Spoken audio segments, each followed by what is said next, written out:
दोस्तों, जहां हमारा सोलर सिस्टम ख़त्म होता है वहां स्टार्ट होती है काइपर बेल्ट। और काइपर बेल्ट के अंदर अगर कोई ऑब्जेक्ट सबसे बड़ी है तो वो है प्लूटो।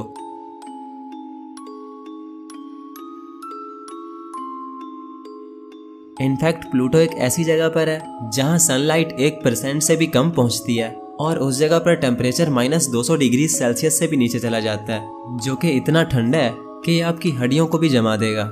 तो बस यूं समझ लो कि प्लूटो वहाँ है जहाँ अंधेरा है, ठंड है और शायद और भी बहुत कुछ, जिस सब के बारे में हम आज की इस वीडियो में डिटेल से डिस्कस करेंगे। तो जी हाँ दोस्तों, आज की ये वीडियो प्लूटो पर होने वाली है, क्योंकि जब से मैंने स्पेस पर वीडियोस बनाना स्टार्ट किए हैं तब से मैंने हमेशा अपनी वीडियोस में यही बोला है कि हमारे सोलर सिस्टम में 8 प्लैनेट्स हैं। क्योंकि अगर हम गूगल पर भी सर्च करते हैं तो गूगल भी हमें यही बोलता है कि सोलर सिस्टम में 8 प्लैनेट्स हैं, जिनमें मरक्यूरी पहला है और नेपच्यून आखिरी प्लैनेट है। अब सवाल ये है कि प्लूटो कहाँ गया। तो ये एक ऐसा सवाल है जो कि मुझे कमेंट्स में सबसे ज़्यादा पूछा गया।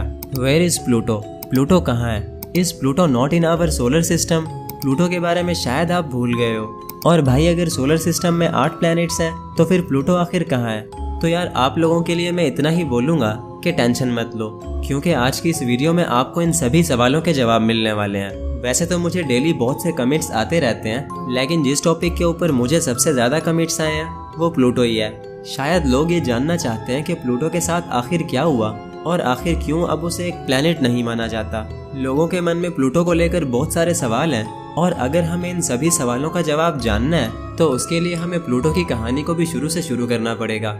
यानी हमें वक्त में पीछे जाना पड़ेगा और प्लूटो की डिस्कवरी से लेकर उसके डाउनग्रेड होने तक की कंप्लीट कहानी को डिटेल से डिस्कस करना पड़ेगा। तो हमेशा की तरह ये वीडियो भी काफ़ी इंटरेस्टिंग होगा, इसीलिए इसको एंड तक देखते रहना। मैं हूं अब्दुल हन्नान और आप देख रहे हैं आपका अपना चैनल इन्फो फैमिली। तो दोस्तों, अगर बात करें प्लूटो की, तो प्लूटो को पूरे 76 सालों तक एक प्लैनेट ही समझा जाता रहा। यानी 1930 में जब प्लूटो को पहली बार देखा गया तो इसे 9th प्लैनेट डिक्लेयर कर दिया गया और फिर 1930 से लेकर 2006 तक यानी पूरे 76 सालों तक इसे एक प्लैनेट ही समझा गया। तो अगर आप 2006 से पहले के स्कूल किड हो तो आपने अपनी स्कूल बुक्स में डेफिनेटली यही पढ़ा होगा कि सोलर सिस्टम में 9 प्लैनेट्स हैं और प्लूटो आखिरी प्लैनेट है। वेल, प्लूटो काफी लंबे टाइम तक प्लैनेट्स की लिस्ट में था, तो लोगों के लिए शायद ये बात हजम करना मुश्किल है कि प्लूटो अब एक प्लैनेट नहीं है। दोस्तों, 2006 में प्लूटो को प्लैनेट्स की लिस्ट से हटा दिया गया और उसे एक ड्वार्फ प्लैनेट डिक्लेयर कर दिया गया। यानी यूं समझ लो कि प्लूटो अब एक प्लैनेट नहीं है बल्कि एक एस्ट्रॉइड है। अगर आप गूगल पर लिखो कि प्लूटो का नेम अब क्या है तो गूगल बोलेगा एस्ट्रॉइड नंबर 134340। अब ये सब कैसे हुआ, क्यों हुआ, चलो थोड़ा डिटेल से समझते हैं। दोस्तों, ये कहानी शुरू हुई थी 1905 में, क्योंकि 1905 में एक साइंटिस्ट थे जिनका नाम था पर्सिवल लोवेल। उन्हें ये लगता था कि नेपच्यून आखिरी प्लैनेट नहीं है बल्कि इसके पीछे एक प्लैनेट और भी है जो कि हमारी नजरों से अब तक छुपा हुआ है। क्योंकि जब उन्होंने यूरेनस और नेपच्यून के ऑर्बिट्स को अच्छे से स्टडी किया तो उन्हें ये फील हुआ कि कोई चीज इन दोनों प्लैनेट्स के ऑर्बिट को डिस्टर्ब कर रही है, और वो चीज और कुछ नहीं बल्कि एक बहुत बड़ा प्लैनेट है जिसे वो नाम देते हैं प्लैनेट एक्स। खैर, वो चाहते थे कि वो प्लैनेट एक्स को डिस्कवर करें, बट अनफॉर्चुनेटली उनकी डेथ हो जाती है और उनकी ये डिस्कवरी अधूरी रह जाती है। दोस्तों, पर्सिवल लोवेल की एक ऑब्जर्वेटरी भी थी जिसका नाम था लोवेल ऑब्जर्वेटरी। 1915 में उनकी डेथ हुई थी और 1915 से लेकर 1929 तक यानी पूरे 14 सालों तक उनकी ऑब्जर्वेटरी में काम करने वाले एस्ट्रोनॉमर्स ने प्लैनेट एक्स को ढूंढने की भरपूर कोशिश की, बट पूरे 14 साल कोशिश करने के बाद भी वो नाकाम रहे और उन्हें प्लैनेट एक्स नहीं मिला। खैर, 14 साल ऐसे ही गुजर गए और फिर 1929 में एक नए एस्ट्रोनॉमर ने उनकी ऑब्जर्वेटरी को ज्वाइन किया जिनका नाम था क्लाइड टॉम्बाउ। दोस्तों, क्लाइड टॉम्बाउ एक यंग एस्ट्रोनॉमर थे और उन्होंने सिर्फ 1 साल में ही वो काम कर दिखाया जो पिछले 14 सालों में कोई ना कर सका, और वो काम था प्लैनेट एक्स को ढूंढ निकालना। जी हाँ दोस्तों, क्लाइड टॉम्बाउ ने प्लैनेट एक्स को ढूंढ निकाला। वो पूरे 1 साल तक टेलीस्कोप से आसमान के सितारों को देखते रहे और ये कोशिश करते रहे कि उन्हें कोई ऐसा सितारा नजर आ जाए जो कि मूव कर रहा हो, क्योंकि अगर कोई सितारा मूव करता है तो इसका मतलब वो सितारा नहीं है बल्कि एक प्लैनेट है। बिकॉज स्टार अपनी जगह पर फिक्स रहते हैं बट प्लैनेट नहीं रहते। तो क्लाइड टॉम्बाउ ने पूरे 1 साल तक स्टार्स को अच्छे से ऑब्जर्व किया और जनवरी 1930 में आखिरकार उन्होंने एक ऐसा सितारा ढूंढ निकाला जो कि अपनी जगह से हिल रहा था। पहले तो उन्हें ये लगा कि शायद ये कोई मिस्टेक हो सकती है, लेकिन जब उन्होंने लगातार कई दिनों तक उस स्टार की इमेजेस ली तो उन्हें ये कन्फर्म हो गया कि वो कोई स्टार नहीं बल्कि एक प्लैनेट है, क्योंकि वो अपनी जगह पर फिक्स नहीं था बल्कि वो एक पॉइंट से दूसरे पॉइंट की तरफ मूव कर रहा था। तो फाइनली उन्होंने एक मूविंग स्टार ढूंढ निकाला और यूं प्लैनेट एक्स डिस्कवर हुआ। दोस्तों प्लैनेट एक्स अब डिस्कवर हो चुका था, लेकिन प्रॉब्लम ये थी कि एस्ट्रोनॉमर्स से उस प्लैनेट का नाम डिसाइड नहीं हो पा रहा था। उनके पास बहुत सारे नेम्स की सजेशंस आने लगी, जैसे क्रोनस, एटलस, एरेबस, पर्सिफोन और प्रोमीथियस वगैरह वगैरह। खैर उनके पास बहुत सारे नेम्स थे, लेकिन उन्हें नहीं लगता था कि इनमें से कोई भी नाम इस प्लैनेट के लिए परफेक्ट होगा। तो काफी सारे सजेशंस आने के बाद उन्हें जो नाम सबसे अच्छा लगा वो था प्लूटो। दोस्तों मजे की बात यह है कि ये नाम एक 11 साल की छोटी सी बच्ची ने सजेस्ट किया था, जिसका नाम था वेनेशिया बर्ने। वेनेशिया को लगा कि प्लूटो नाम इस प्लैनेट के लिए परफेक्ट रहेगा, क्योंकि दोस्तों रोमन मैथोलॉजी में प्लूटो एक ऐसे गॉड का नाम था जो कि अंडरवर्ल्ड पर राज करता था।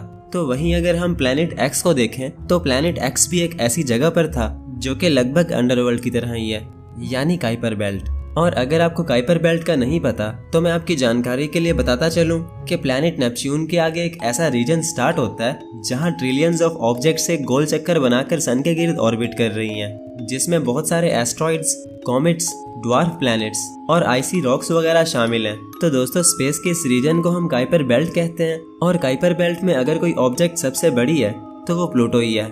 तो शायद अब ये कहना गलत नहीं होगा कि काइपर बेल्ट एक अंडरवर्ल्ड है और प्लूटो उस अंडरवर्ल्ड का राजा है। तो यही वो वजह थी कि प्लैनेट एक्स का नाम प्लूटो रखा गया और फिर 1930 में ही इसे 9th प्लैनेट डिक्लेयर कर दिया गया। सोलर सिस्टम का 9th प्लैनेट अब डिस्कवर हो चुका था, लेकिन कोई भी ये नहीं जानता था कि इस प्लैनेट का साइज आखिर कितना है। तो दोस्तों अगर बात करें प्लूटो के साइज की, तो शुरुआत में साइंटिस्ट को ये लगा कि प्लूटो अर्थ से बहुत बड़ा है और इसका साइज भी शायद यूरेनस और नेपच्यून के जितना है, लेकिन दोस्तों ऐसा नहीं था। दोस्तों जैसे जैसे प्लूटो को स्टडी किया जाता रहा तो ये पता चलता गया कि प्लूटो ना तो अर्थ से बड़ा है और ना ही ये हमारी अर्थ के जितना है, बल्कि असल में ये तो हमारे मून से भी छोटा है। जी हाँ दोस्तों, प्लूटो का साइज हमारे मून का लगभग आधा है, और अगर हम प्लूटो का साइज अर्थ से कंपेयर करें तो अर्थ की चौड़ाई प्लूटो से 6 गुना ज्यादा है, और अगर अर्थ के अंदर प्लूटोस को भरा जाए तो इसमें लगभग 170 प्लूटो आराम से फिट आ जाएंगे। तो इससे आप खुद ही अंदाजा लगा लो कि प्लूटो कितना छोटा होगा। तो ये तो हो गया प्लूटो का साइज। चलो अब बात कर लेते हैं प्लूटो के डिस्टेंस की। तो दोस्तों अगर बात करें डिस्टेंस की, तो प्लूटो इतना दूर है कि आजकल के मॉडर्न टेलीस्कोप्स भी उसकी इमेजेस को सही से कैप्चर नहीं कर पाते।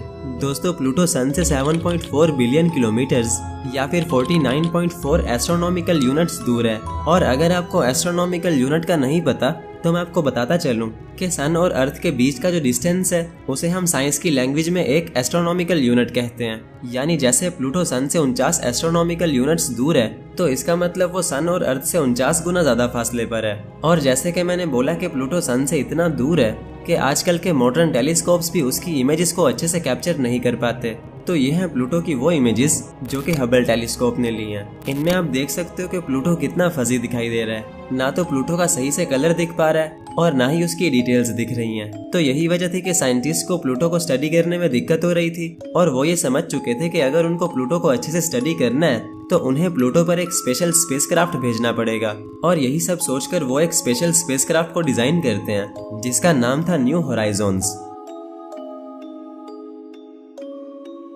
दोस्तों न्यू होराइजन्स अब तक का इकलौता ऐसा स्पेसक्राफ्ट है जो कि प्लूटो पर गया। इसको स्पेशली इसीलिए बनाया गया था कि ये प्लूटो पर जाकर हमें उसकी क्लियर इमेजेस दिखाए और साथ ही साथ प्लूटो को स्टडी भी करे। तो जैसे ही न्यू होराइजन्स प्लूटो पर पहुंचकर उसकी इमेजेस लेता है तो वो इमेजेस कुछ ऐसी होती हैं। अब इन तस्वीरों में आप देख सकते हो कि प्लूटो के कलर्स कितने क्लियर हैं और कैसे प्लूटो की सारी डिटेल्स नजर आ रही हैं। दोस्तों न्यू होराइजन्स को 2006 में लॉन्च किया गया था, जो कि प्लूटो के पास फिर 2015 में पहुंचा। यानी उसे प्लूटो तक पहुंचने में पूरे 9 साल लग गए। और अपने 9 साल के इस लंबे सफर में उसने क्या कुछ देखा, ये एक काफी लंबा टॉपिक है जिस पर हम किसी नेक्स्ट वीडियो में डिटेल से डिस्कस करेंगे। तो चलो आगे बढ़ते हैं। दोस्तों वैसे तो न्यू होराइजन्स प्लूटो पर जाने वाला इकलौता स्पेसक्राफ्ट है, लेकिन न्यू होराइजन्स से पहले वॉयेजर 1 और वॉयेजर 2 को भी लॉन्च किया गया था, जिन्हें हमारे सोलर सिस्टम के गैस जायंट्स को स्टडी करना था। वॉयेजर 1 ने जुपिटर और सैटर्न को स्टडी किया था और वॉयेजर 2 ने यूरेनस और नेपच्यून को। अब फैक्ट ये है कि अगर साइंटिस्ट चाहते तो वो वॉयेजर 1 और 2 को प्लूटो पर भी भेज सकते थे, लेकिन तब तक उनके माइंड में ये बात आई नहीं थी और प्लूटो पर भेजने की बजाय उन्होंने इन दोनों स्पेसक्राफ्ट्स को इंटरस्टेलर स्पेस में भेज दिया।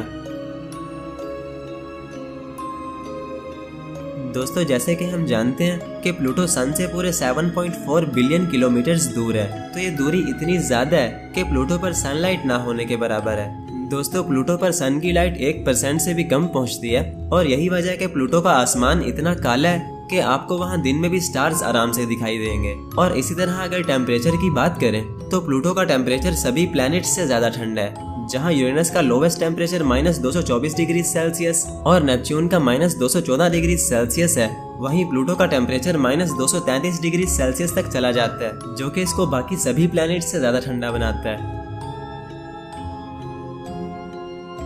दोस्तों आपको ये जानकर हैरानी होगी कि हमारे सोलर सिस्टम में जितने भी प्लैनेट्स हैं तो उनका ऑर्बिट राउंड नहीं बल्कि एलिप्टिकल है, यानी सभी प्लैनेट्स एक सर्कल में ऑर्बिट नहीं करते बल्कि एक एग शेप पाथ में ऑर्बिट करते हैं, जिसे हम एलिप्टिकल ऑर्बिट कहते हैं। तो सभी प्लैनेट्स का ऑर्बिट थोड़ा थोड़ा एलिप्टिकल है, लेकिन वहीं अगर हम प्लूटो को देखें तो प्लूटो का ऑर्बिट थोड़ा नहीं बल्कि एक्सट्रीमली एलिप्टिकल है। इनफैक्ट ये इतना ज्यादा एलिप्टिकल है कि कभी कभी प्लूटो अपने ऑर्बिट में नेपच्यून से आगे आ जाता है और 8th प्लैनेट बन जाता है। और ये कैसे होता है, चलो मैं समझा देता हूँ। दोस्तों जब प्लूटो अपने ऑर्बिट में सन के सबसे दूर वाले पॉइंट पर होता है तो इसका डिस्टेंस 7.4 बिलियन किलोमीटर्स होता है, जिसे हम एफिलियन कहते हैं। और ऐसे ही जब प्लूटो सन के सबसे क्लोज वाले पॉइंट पर आ जाता है तो इसका डिस्टेंस 4.4 बिलियन किलोमीटर्स रह जाता है, जिसे हम पेरिहीलियन कहते हैं। और इसी पॉइंट पर आकर प्लूटो नेपच्यून से आगे आ जाता है, क्योंकि दोस्तों नेपच्यून का डिस्टेंस 4.5 बिलियन किलोमीटर्स है, बट प्लूटो इस पॉइंट पर 4.4 बिलियन किलोमीटर्स दूर होता है। और ऐसा एक बार हो भी चुका है।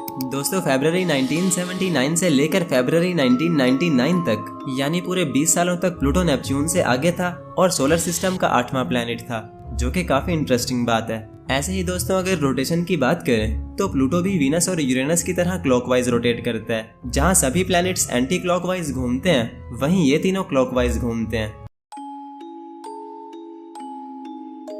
दोस्तों वैसे तो प्लूटो साइज में मरक्यूरी और वीनस दोनों से ही बहुत छोटा है, लेकिन मरक्यूरी और वीनस दोनों के पास एक चीज ऐसी नहीं है जो प्लूटो के पास है, और वो चीज है मून। जी हाँ दोस्तों, जहाँ मरक्यूरी और वीनस के पास अपना एक भी चांद नहीं है, वहीं प्लूटो के पास पूरे 5 चांद हैं, जो है निक्स, स्टिक्स, हाइड्रा, कैरबरस और सबसे स्पेशल कैरोन।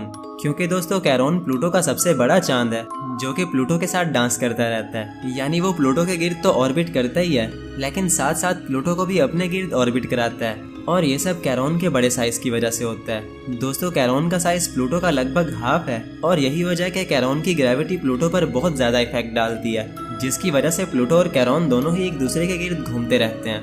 दोस्तों जब मैं ये सब पढ़ रहा था तो मैंने एक इंटरेस्टिंग चीज और पढ़ी, और वो ये कि अगर प्लूटो एक प्लेनेट ना होता तो आज ये नेपच्यून का एक चांद होता। बिकॉज काफी साइंटिस्ट का ये मानना है कि एक टाइम ऐसा था जब प्लूटो और ट्राइटन दोनों ही नेपच्यून के पास से गुजरे। प्लूटो तो नेपच्यून के पास से निकल गया, लेकिन ट्राइटन को नेपच्यून की ग्रेविटी ने कैप्चर कर लिया और उसे अपना एक चांद बना लिया। यानी अगर प्लूटो भी नेपच्यून के ऑर्बिट में आ जाता तो आज ये भी ट्राइटन की तरह नेपच्यून का एक चांद होता। दोस्तों प्लूटो के बारे में बताने को अभी भी बहुत कुछ है, लेकिन मुझे लगता है कि वीडियो काफी ज्यादा लंबा हो जाएगा और आप लोग बोर हो जाओगे। तो चलो अब मैं ज्यादा बातें नहीं करता और आपको आपके सवाल का जवाब देता हूँ कि प्लूटो आखिर एक प्लेनेट क्यों नहीं है। तो चलो अब बात करते हैं प्लूटो के डाउनग्रेड की। दोस्तों 1930 से लेकर 2006 तक, यानी पूरे 76 सालों तक प्लूटो एक प्लेनेट रहा, बट 2006 में प्लूटो को प्लेनेट की लिस्ट से हटा दिया गया। और ऐसा क्यों हुआ, चलो समझ लेते हैं। दोस्तों बात कुछ यूं है कि प्लूटो के अलावा और भी बहुत सारी ऑब्जेक्ट्स ऐसी हैं जिन्हें प्लेनेट बनाया जा सकता था।